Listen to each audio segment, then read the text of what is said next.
Hi, this is Emily Vinos, and you're listening to Everyone Needs a Spotter.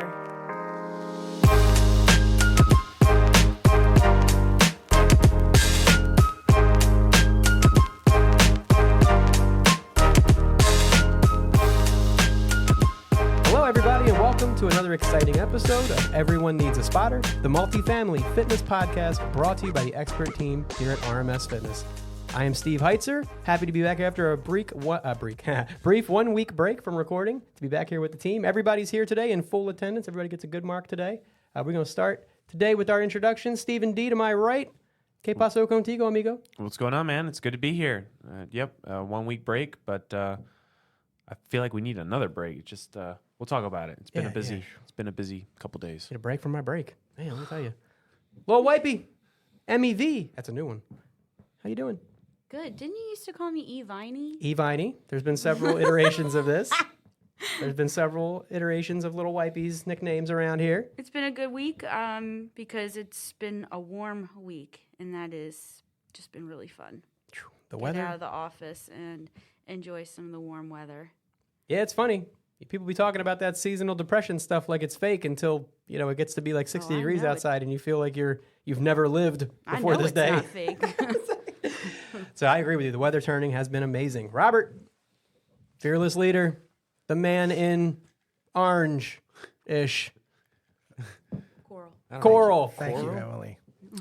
It's, again, busy for me is good, but it has been more than usual busy.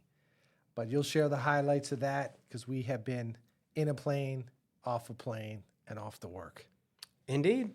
So, Robert, you kind of spoiled it. No, but, the team and I, Robert, Steven, and myself had the pleasure of jumping on a quick plane last Thursday, taking a brief 5-hour and 45-minute flight on over to Los Angeles, California. First time on the West Coast for me, out there in California. Ditto, same here. So I got to go out and very, very briefly see what Los Angeles was all about. So we were only there for, about 36 hours? It felt like it, and we walked one street, literally, and then back. Yeah, we flew right out Thursday morning, landed, drove directly to the convention center, did our thing at the day one of the URSA trade show where we were there meeting with all the different vendors to see about new equipment, new products, new partners, new solutions, all the goodies that are coming down the pipe that people are going to be asking me about in a few weeks. So the best chance to go out and kind of see that stuff with your own eyes before it shows up in somebody's gym that you're there to, to help service. It was a really good trip. We had the second day on Friday, and then right back on the plane, right back to Baltimore. And then we got delayed. What time did we get back, Steven? Man, that's a time warp. I felt like the plane landed at 2:30? Yeah, 2:30 in the morning. It was all a blip. Yeah. It was all a blip. It was a crazy trip. But you know what? It's hard whenever you want to go do something like that. You don't want to spend too much time away from the helm or the family or whatever you got going on. So you wanted to go and see what there was to see, but get back quick. And it was a fun trip, but I know a couple of us got nicked up. We got a couple little respiratory viruses we brought back from California with us, and we're working our way through that. Airplane flying. You always get sick on planes, don't you, Robert? No, Steve, I don't get sick on planes. Others around me get sick on the plane, but I have issues with hearing afterwards. For whatever reason, that pressure gets in the old ear canals. And then I have to ask everyone to raise their voice for about a week. Yeah, absolutely. So, yeah, definitely it was a fun trip, but I think we're all still playing a little catch-up because of how we kind of just added it to our schedule and squeezed it right in there and kept it moving. But absolutely, we're back from that trip. We've learned some new things. We've kind of been out and we've reassured some of our existing relationships. We've met some new people and done some things and educated ourselves about what's coming down the pipe, and we're really excited about that information. Robert? Yeah, I'm not sure how fast. I know you talk very quickly from time to time, but to slow you down a little bit, Thank you. The highlight would be obviously some of our partners we met, right? I thought True did a nice job. Interesting, Marshall. Shout out to Marshall. Hey, Marshall. Hey, Rob. What's up, Marshall? He explained the changes in the product. We knew about the color changes, but I thought the console changes were nice. I feel like they've been listening to us in the sense of where we put our energy in the multifamily home. The consoles are going to really make a nice fit for that. Between the 10-inch and the 16-inch, Should be a nice array of equipment to choose from. And then, of course, just having the opportunity to see Jimmy at Torque. Hey, Jimmy. Jimmy. Again, it's hard to explain Torque fitness equipment unless you're there and you're with a guy like Lucas or Jimmy who can just point out all the various features that come with a rack. Like it was which version was the rack? Was it the 2? We were looking at the TR2. Yeah, the The TR2. TR2. So just looking at that rack and seeing all the added accessories, the thought process behind the lower ceilings. I know I've got some clients who have been itching to get something different in the facility, but ceiling height is an issue. It was a nice fit, so that was good. And then, of course, Adam at Echelon. Hey, Adam. No, what do I call him? What I called him the other day. No baloney Maloney is what I called him on the phone. That's funny. So Adam was nice enough to take us through a wide array of additional equipment. They're Yeah, bringing it on was board. unbelievable the amount of equipment I was taken back, man. So, but again, a good partnership. They're explaining where they're going, which helps us understand where we're going to focus over the next year, how we can bring these new products to our clients, what that means for them, especially in the multi-housing, equipment, that has a little bit of excitement, but bringing in equipment that's going to bring in residents, well, that's a whole different thing. And that's where a lot of this interactive, up-to-date, technology-driven equipment is going to really shine for a lot of our clients. No, I think that was a really, really nice summary of what we saw there. Steven? Shout out to Bodycraft too. Good to see Rob as well. Hey, Rob. Nice to see their product line out there, looking good with the colors, the black and the blue, and seeing some new stuff coming out. Yeah, I enjoyed seeing a lot of rubbing shoulders with some of our dealers, our providers, and seeing some new stuff out there too. It's pretty cool. I enjoyed it. Checking out the ops, getting to see the ops out there in the field is always a pleasure. Getting to see obviously anytime you're doing a business, you have competitors, and it's always fun to be in the same space as the people that talk to your customers, and that you guys are, the friendly competition over business, obviously, right? It's always nice to be in the same space as those people, like-minded individuals, people that are into the same, business endeavors and things that we are. So those shows are always nice for a lot of reasons. Obviously, Robert, getting to catch up with the big three, Torque, True, and Echelon. Those are our core partners that we lead with, and we appreciate all of them so much. To your point about Torque, they got the kind of space where if going to see a booth put together by them is like the best way to get an understanding of their product, because it's so modular and so customizable that it's just like basically a Lego set. You get all these pieces and you can build it one way, but with that same set, you could create a million different things too, you know what I mean, and make it a million different ways. So going and being able to see that firsthand and see how the things come together, what pieces work together and what pieces don't, really helps you then when you come back and you're in the war room with a customer trying to make the best picks and solutions for them, knowing all those little tricks and solutions. That's where those partnerships are really invaluable. So we appreciate all of them. Robert, you mentioned True as well, improving all the product lines. It's a huge deal, improving not just the performance of them, but the physical appearance of them so that they're modern and appealing and trendy, updating the console so that they feature the current things that people need on the equipment and less of the things that they don't. That's all really important stuff, and we're very grateful to have partners that are moving in that direction and not being complacent about what they've got. So shout out to everybody, because what can be said about nobody at URSA was that they didn't have something awesome and new to show people. Everybody came with guns a-blazing this year. It was crazy over there, so enjoyed that a lot. But Emily, did you guys do anything fun this week, you and your team? Anything unusual that you would like to tell us about before we get into our topic du jour? No. No. Okay. No. I think you guys had your follow-up second safety visit at a customer, right? That's a new thing that we're kind of still launching as a concept, right? Product knowledge and safety training and things. Yeah, that was nice. Emily led the charge in that. She got up there. And surprisingly, in facilities, and anyone listening, the thing about your facility is that you may have cameras in the facility and you see who comes in the morning, who comes in the evening. But I was actually very interested when folks began to say, "This is the first time I've been in my fitness room because I'm not familiar with the equipment." We did.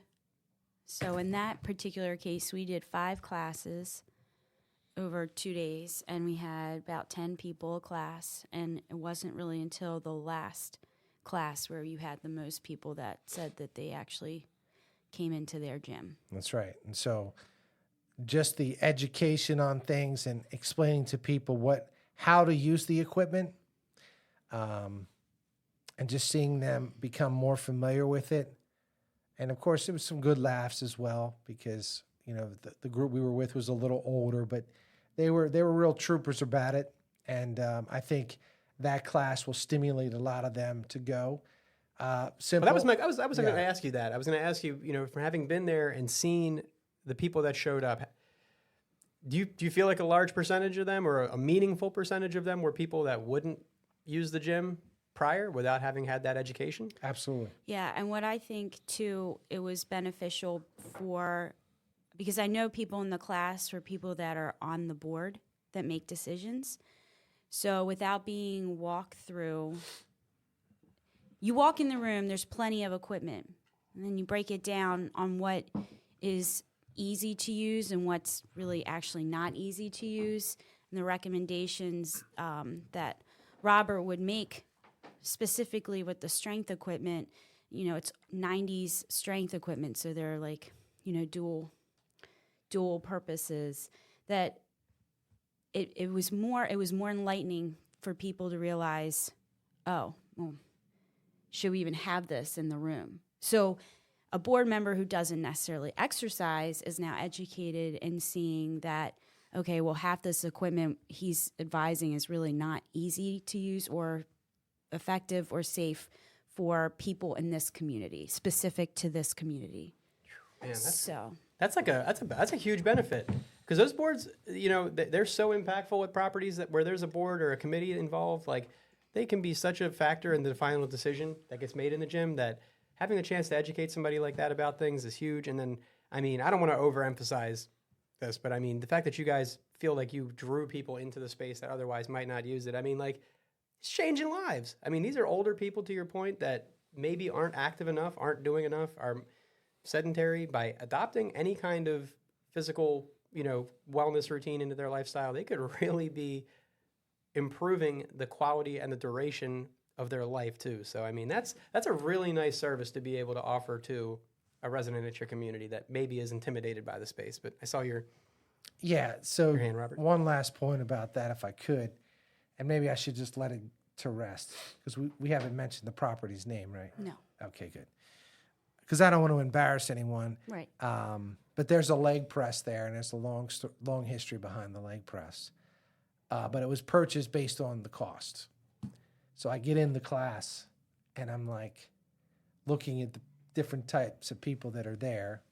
Now, again, these people are going to the gym to you mentioned, just better lifestyle, get fit, get in this a routine of exercise, but they're not by any means going beyond that level. They just want to be healthy. But there's a leg press in there that they purchase based on a price. And those of us who sell equipment know there's a clear difference between when you sell a leg press that the seat moves as opposed to the plate that you're pressing your feet on. Mm-hmm. The benefit of the seat moving is you have more adjustment and the person can use their body weight to move the seat back and forth. Well, in this facility, it was the plate that was moving, which meant, first of all, you have to be very flexible to get in there, and then your initial push is very difficult on your lower back. And so I found that it seemed to me that when they replaced that piece of equipment, they only consulted 2 or 3 people, and they didn't know what they were purchasing. They were purchasing a number and not what was going to benefit the facility. So as I went through the class, I found other pieces of equipment. The property's well aware that the equipment they have in the facility is not something that is fulfilling the needs of their residents. I'll see where that conversation goes. But last point, I thought that last one was, but this is the last point, is anyone who's considering a refresh that is going to think about replacing multiple pieces. I learned something from this class where if you invite people to come down to try to use your already existing equipment before you replace it, you might find it beneficial to know what pieces are actually being used. Just a side point there. But I felt that was interesting. Hey, why don't we get everyone into the room, see who exactly uses it through this class, and then decide which pieces should stay and which pieces should go. Man, look, despite what I normally say about you, dude, you're a pretty smart guy. I thought this was really cool. Several people came up and was just like, "Thank you so much. I learned a lot more than I thought." And then someone that had never used the gym before. It was our last class before we were heading out to grab some lunch. This gentleman felt so confident now being taught how to use everything that he did his first workout while we went to lunch. Yeah. He had lived there So- for 8 years. That's so cool. I Right? mean, like, I'm not even just saying this because we're recording this episode, guys. Like, the fact that y'all were able to activate people, senior people, to be active. I mean, that's somebody's great aunt, that's somebody's grandma, that's somebody's mom, dad, grandfather, great uncle, whatever.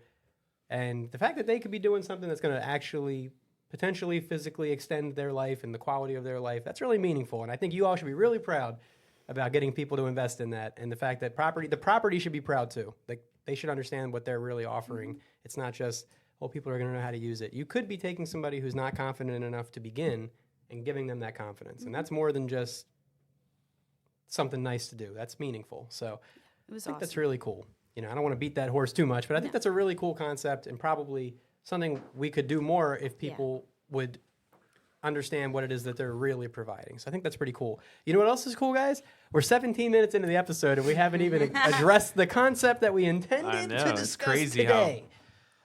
But you know what? It's spring. Things are really busy. The equipment is showing up here frequently. The warehouse is full. There's lots going on. It's install time of year, right? There's lots of new equipment coming in. People are ready to get their installs taken care of. Robert, Stephen, Emily, whichever one of you wants to dive in here, along with oftentimes replacing equipment and updating the gym's options for workout, what also sometimes comes along with that? What do these properties usually sometimes take on, especially if they're going to replace all the equipment? What do they also like to usually do in that process? Stephen, the Don Juan Donadio? So usually when they get that involved, they're going to get like a foreman or a construction company involved because they're probably going to do flooring. They're probably going to do some remodeling and sprucing up the place. So it's 9 times out of 10, it's not just the cardio equipment or the strength equipment. It's everything, all of it together to give it a fresh look. So along with that renovation, which is basically what Stephen mentioned, the fact that in addition to replacing the equipment, a lot of times that's the time that a property wants to undertake sanding, painting, changing their lights, raising their drop ceiling and making it a drywall ceiling, changing the water fountain, updating the bathrooms, adding lockers, whatever it might be. That's usually the time when they're making that big investment that they also want to renovate into the space. And we just thought it was really important to discuss, along with some of those renovations. I know, Robert, this was a pet child of yours on this episode that you wanted to discuss, as far as just not rushing that install process. There does seem to be a certain urgency to just get the equipment out there, and there seems to be a number of reasons for that. What have you experienced recently that made you feel like this was a valid, conversation to bring up? Has it been a one-off? Has it been a multitude of minor grievances? What have you experienced?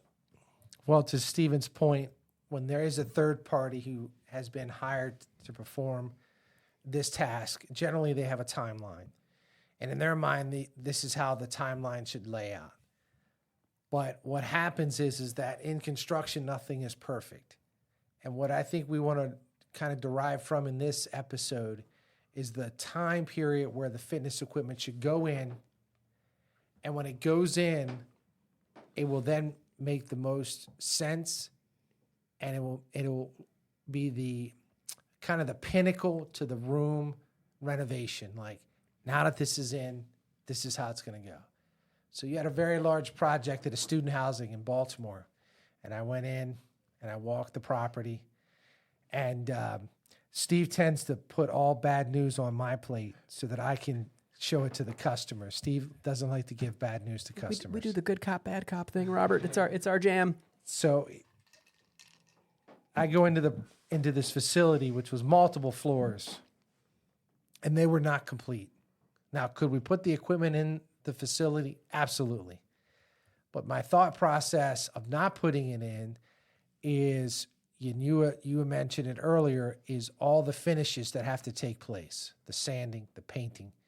There's so many issues when you're bringing in equipment. Now, we've kind of told everyone what dust does to treadmills. And if you amplify it with sanding, whether it's in the room that it's happening in or 2 rooms down from there, if that process is not complete, you run a high risk of adding this dirt, this debris to the brand new equipment. And yes, you could probably get it cleaned, but you don't see what it's already done to the underside of like a walking belt. Now, I explained that when we went on that project, and I thought my explanation was clear and succinct. And fortunately, they did agree with my decision. And the product went in. We had beautiful pictures. Yeah. It was the time to put the equipment in. Recently, Emily and I and Logan got a chance to go down to Columbia for a new clubhouse for family. It was a new Single family home community. Yeah, thank you. With a clubhouse. Yes. So I went in, and we get there, and they're not ready. They're not ready. But they weren't that far away. So they cleaned up and got it done. And then I get in, and I'm like, I see outlets on the walls higher than normal. It would indicate to me that they're putting a TV here. That was not part of the plan. So, and I don't want to steal all the thunder. No, this is great. But with this room, prior to installation, now I'm communicating with the clients. The person who runs the company for this construction company is not available. So he's connecting me with his GC, and he's handling all of the decision making. He calls me in because, quite frankly, he's from the old school. Hey, it's just furniture, right? It's tables, chairs, get them in there as quickly as possible. All we got to do is clean up once they're done. So I get out there and I see this, and I had a decision to make, either install the equipment or come back another day. Fortunately, there was no sanding or cleaning of that, but they were going to have to get the TVs mounted on the wall. Yep. And according to the original plans, that's where a piece of equipment was going.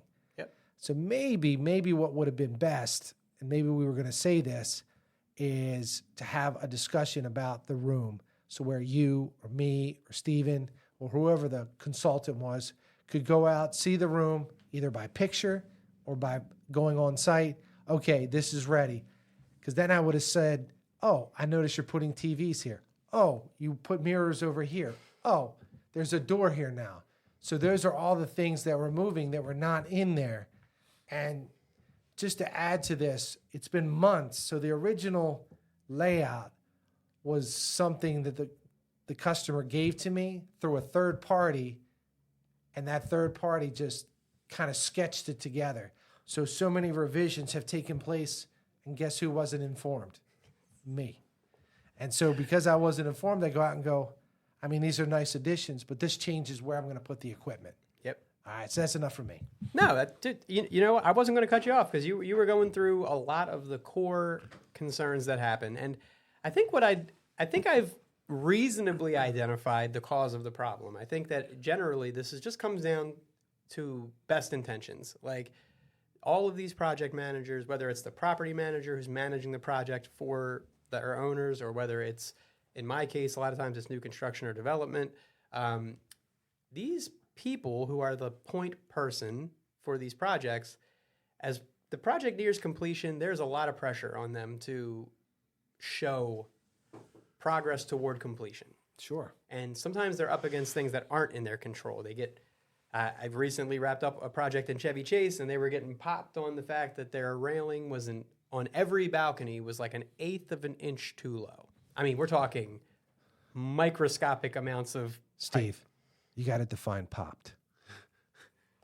You said popped. Oh, they got popped, as in they got in trouble on the final inspections. Okay, that helps. Because their railings were just like a scotch too low, right? Now, those are things that are massive, seem small, but massive issues on a project with 300 units or whatever it might be, and they've all got a balcony and a railing. That's a huge issue to resolve. So the pressure becomes high to show that they're still moving toward completion. This is my estimation of what I think happens out there. So when people are talking to the fitness guys and we're like, hey, we got the equipment, we're here, we're ready, just let me know. Like, it seems very natural to say, well, let's just bring that out. It's one thing to cross off the list. We'll be one step closer to the spaces being finished. But there's so many issues that can come along with rushing the fitness delivery in particular. Some of the recent things that I've encountered that I thought were like no-brainers, but I've had people ask me to come out before the outlets were hot, turned on. The power was activated to the outlets. Well, if we can't come out and we can't plug the equipment in and we can't turn it on, it's difficult for us to guarantee that the equipment is properly calibrated, set up, balanced, leveled, ready for use. So you're not really achieving your end result. And then a lot of times what comes behind that is now the equipment's in the room and maybe they do get in trouble for something on a final inspection and they have to resand or repaint or adjust something in the ceiling or change something. Well, now a lot of times they're required to cover the equipment. That's what they're trying to do. They're trying to put plastic over the equipment to protect it from whatever might need to go on in the room. And all of these things can be fine. If you have a company that puts a lot of effort and care into wrapping and protecting the equipment, it might not be a big deal. But anytime you take that chance that you're now, exposing what you've spent a significant amount of money to any type of risk that you could have avoided, it just brings into question, why did we rush this install? Why didn't we just take an extra week? Would it really have changed the outcome so greatly? So I think that's really what we're trying to help people to understand is that the fitness center should be a situation where when we make that delivery, Robert, you mentioned it, it should be like the cherry on the sundae of that gym. Your finishes should be done, your room should be done, your electric should be turned on, your data should be running fast and resolved so that when we get in there, well, we're just coming in and putting the finishing touches on the space. And when we leave, you should be able to start showing people that space and touring that space, and it should be good. But that doesn't always go that way. We've encountered a lot of things, right? So, recently I was down at a new construction in DC.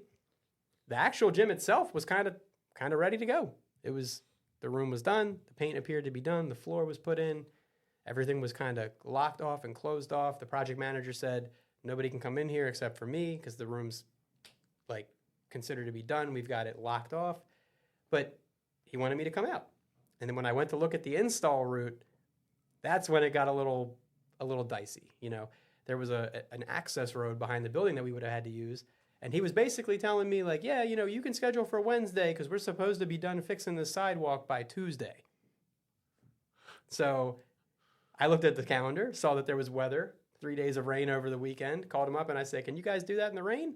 And he said, no, we're not going to be able to get that done in the rain. So I had to let the project manager, who had no idea that was a concern, they just knew the gym was ready and they wanted me to bring the equipment. Well, only because I happened to speak to the superintendent of the job who was managing some of the remaining work did I uncover this feature. So if I had sent installers out there, they would have been trying to carry equipment across some 3-foot gully, deep gully in the back that had no finished concrete. And when you're carrying a 300 or 400 pound treadmill, that's a risk or a liability, not just to the equipment, but to the people carrying it. So that's a huge deal. But Stephen? Yeah, and kind of, going to your point of, as far as rushing some things, a lot of times we see it with either a remodel or a new build as well.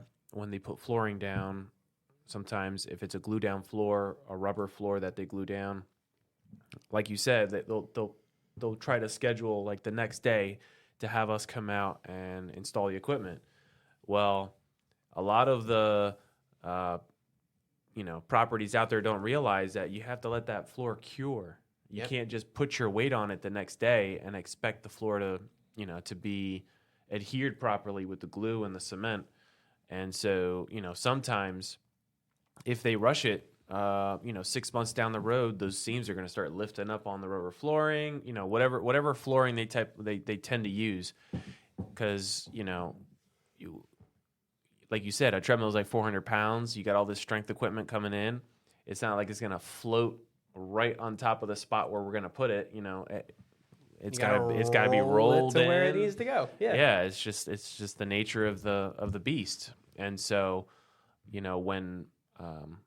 when property managers or project managers or what have you try to get us to do it immediately after an install, sometimes they try to get us to come out there the day, like, okay, the contractors will be done by 10 a.m. Can you install the equipment after that? And it's like, no, let's think about this and then give them the reasons why, and then they understand. Yeah. And Trying to plan for that perfect world scenario is and so recipe for disaster. we understand they want to look good. They want to get things done fast, but there's reasons behind waiting on certain things, because ultimately, in the end, it'll be a smoother transition. Absolutely. Emily, I think you were on the install that we did. I won't say where it was, obviously, but up the road here, where the team had to carry the equipment. It was like over Yep. the little orange Oh, yeah. construction net. Oh, yeah. Now, not only did I catch an eternal amount of heat from my alleged friends here at RMS Fitness about this difficult circumstance that they ended up in, because that install did get rushed. They asked us to come out. We had the equipment. I was very excited to complete a project of that caliber. So I was like, let's get it done. And the team goes out. They're dealing with now trying to carry equipment over construction fences, no finished sidewalks. They did it. The RMS team is not shy. They will get stuff done. They will get projects complete. The job was done. But then after all that effort to get it done under less than ideal circumstances, the very next week, I got an email from the property saying that they weren't supposed to have put the equipment in at all, and that they were in violation of a fire code. They didn't have their permits, and they needed all the equipment to come back out. Oh. Now, we couldn't get there very quickly because of, volume and things like that. So they had to hire a moving company to come and take all the equipment back out and store it in an off-site storage unit outside of the building. Oh my gosh. And then that same company moved it back into the room. And then I went out and gave it all a kind of a cursory walkthrough. I looked at it all, gave it a QC, checked it all out, made sure it was good to go after the movers put it back. But they incurred so much additional cost on that project because of rushing that installation. And we learn things at every one of these projects along the way. We always do what do you always call it, Robert? Things learned, lessons learned. What do you call it? Yeah, definitely lessons learned. Steve. Lesson learned. We look back at the end of these projects and we always look for something that we could have done better. We always look for an area that we could have tightened it up a little bit, sharpened the edge, done whatever to make it a little better. And that was one where we just realized we didn't ask enough questions. And we've learned to ask questions and tell people no. And sometimes that's just what you got to do. Because the customer, the client, there's a lot of pressure on them to deliver. And if you don't let them know that what they're asking you to do could not really be in their interest, and you go ahead with that, then you're just setting them up for failure. And they don't know all of these hurdles. They don't know all of these potential pitfalls. And it's incumbent upon us to not let them walk into those situations. So we've learned that along the way. Mm-hmm. And we've improved in that way. And that's why we have this episode where we want to sit down and we want to talk to people about these concerns. Like, yes, completing a project is super satisfying, and your owners are probably really on you about it and want you to get that done. But they want you to get the project done right. They want you to get it done on budget. They want you to get it done to spec so that it achieves the goals intended, not something else. So I thought that was a really, really nice subject, because it's come up in a lot of different ways. We've had rooms that still had to get painting done. We've had rooms that still... we delivered a project down in the Virginia area one time. We showed up and they had plastic all over the floor still. Like the floor itself was just covered in plastic. So our guys just cut out little squares in the plastic and put the equipment right where it was supposed to go and left the plastic there. But we didn't leave that room feeling like it looked the way we want it to look when we leave a gym. And we ended up having to come back and tighten it all up again. So I don't think that was a really, really important subject. It's not necessarily something that we have to go on and on and on about. But I think for these development professionals or construction project managers that we deal with on the multifamily side, property managers who are managing these multifaceted projects, it's really important to ask a lot of questions to your contractors And don't always assume you're getting the straight answer. Don't always assume that they want to give you the best case answer too. Nobody wants to disappoint anybody. So, Robert? And I don't want to assume that everyone knows this, because I know a colleague who does the large gym installs. He works for a large multi-chain gym, and they have multiple day installs. But in our case, our installs are done within the same business day. So our crews, our teams go out with the intention of finishing the install within a day. Very rarely is it multiple day. So going back to what you said earlier, if they knew that well, after we finish the install, we clean the room, we wipe the equipment down. When we leave that room, the intentions are that room's ready to use. That's how far along we want it to be, that once we leave, this is perfect scenario. Once we leave, resident, whomever that has permission to use the equipment can use it 5 minutes after we leave from the install. Yeah. So anything less than that, we would consider to be like a not complete install. Right. We got to come back, get your internet right. If we got to come back, plug the treadmills in and make sure they zip, zip, zip, zap, zap the way they're supposed to, all those things. Well, then we don't leave the first time feeling like we achieved the end goal. And frankly, you all shouldn't either. The space isn't ready. It's not complete. And there could be underlying issues. It's not common, right? But until you plug a treadmill in and you turn it on and you press go and the belt moves and you incline it and you decline it and you hit the emergency stop and you test all the features, you don't know for sure that unit's ready to go. So if we rush the install and we can't do those things, and then 2 weeks later we come back because the power's ready, well, now your residents are ready to go, and we're 2 weeks behind. We could have identified an issue and been ready to solve it. So, I just thought it was a nice subject. This time of year, as installs are coming along, it is like, I don't know if you all are experiencing it on my side, but people are like, can you come yesterday? Can you come tomorrow? I know it's Saturday, but you and your wife and kids want to come and deliver the equipment? Like, we could take it right now. And I'm sure a lot of people are ready for the equipment, but I'm sure a lot of them aren't. I'm sure a lot of them think they're ready and haven't quite dotted all the I's and crossed all the T's. So if you're somebody that is taking on these roles at a project, understand that nobody here at RMS Fitness wants anything other than an absolutely perfect install of your fitness space. That's the only thing that we consider to be a job well done, is when everything is the way that it was supposed to be based on the conversations that we had and the agreements that we signed with you. And we want to make it that way. We just need a little help from you all, paving the way, clearing the runway, so that when air traffic control, going back to our flight analogies earlier, tells us we're clear for takeoff, we're not, dealing with issues we didn't know were there. So that's, I thought was a really cool subject to talk about. Not something that needs to go on forever. True statement. I agree. But valid all the same. Trust your partner, trust your vendor, trust the person that you've engaged with to deliver this equipment to you, that we're not going to steer you wrong. And if we're asking you for another week, it's probably not because we're not ready. It's probably because we want to make sure you're ready. So anybody else have any closing points on that? Comments, concerns? Trust the process. Trust the process. Robert? No, well said, Steve. Awesome. Great. Big plans this weekend? He's looking at you, Emily. I'm looking at Emily. She's been quiet. A little quiet. No, not really. Just Thought you were going to low-key. the movies this weekend. I am gonna go to the movies on Sunday with you guys. Oh, nice. Panda 3, right? What's it called? Kung Fu Panda 3? Oh, is that coming out it. this weekend? I didn't even know. They're one of the best. They're really I one of didn't the even know best. they came out with another one. Yeah. Are you sure? I feel like it's the fourth one. It's Might like be the fun. 8th one. I don't know. I'm going to see a Kung Fu Panda. It's like Fast and the Furious at this point. We don't even know what the story's about. They're flying panda cars in space. It's a whole thing. It's a lot going on. He'll So definitely do be you- eating a dumpling. Just enjoying any kind of still good weather if there is, and that's it. Yep. Speaking of Kung Fu Panda, what's up with red pandas? Why are they so much smaller than the big pandas? You ever seen them? It's a different so Stay excited. tuned. Yeah. Stay tuned for the next Tune in next episode. week for why are red pandas so much smaller than white pandas. Steven, what you up to this week, my man? Just relaxing. I need to chill and recover for the coming week. Steven's been willing whatever this respiratory virus that we're all dealing with. He's just been willing it out of his body, and I think he's crash coursing with the end of the work week here, and his body's going to have its way here shortly.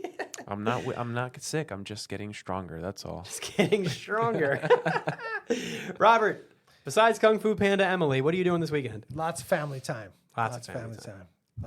Last week we got back. I was no good the rest of the weekend over that jet lag.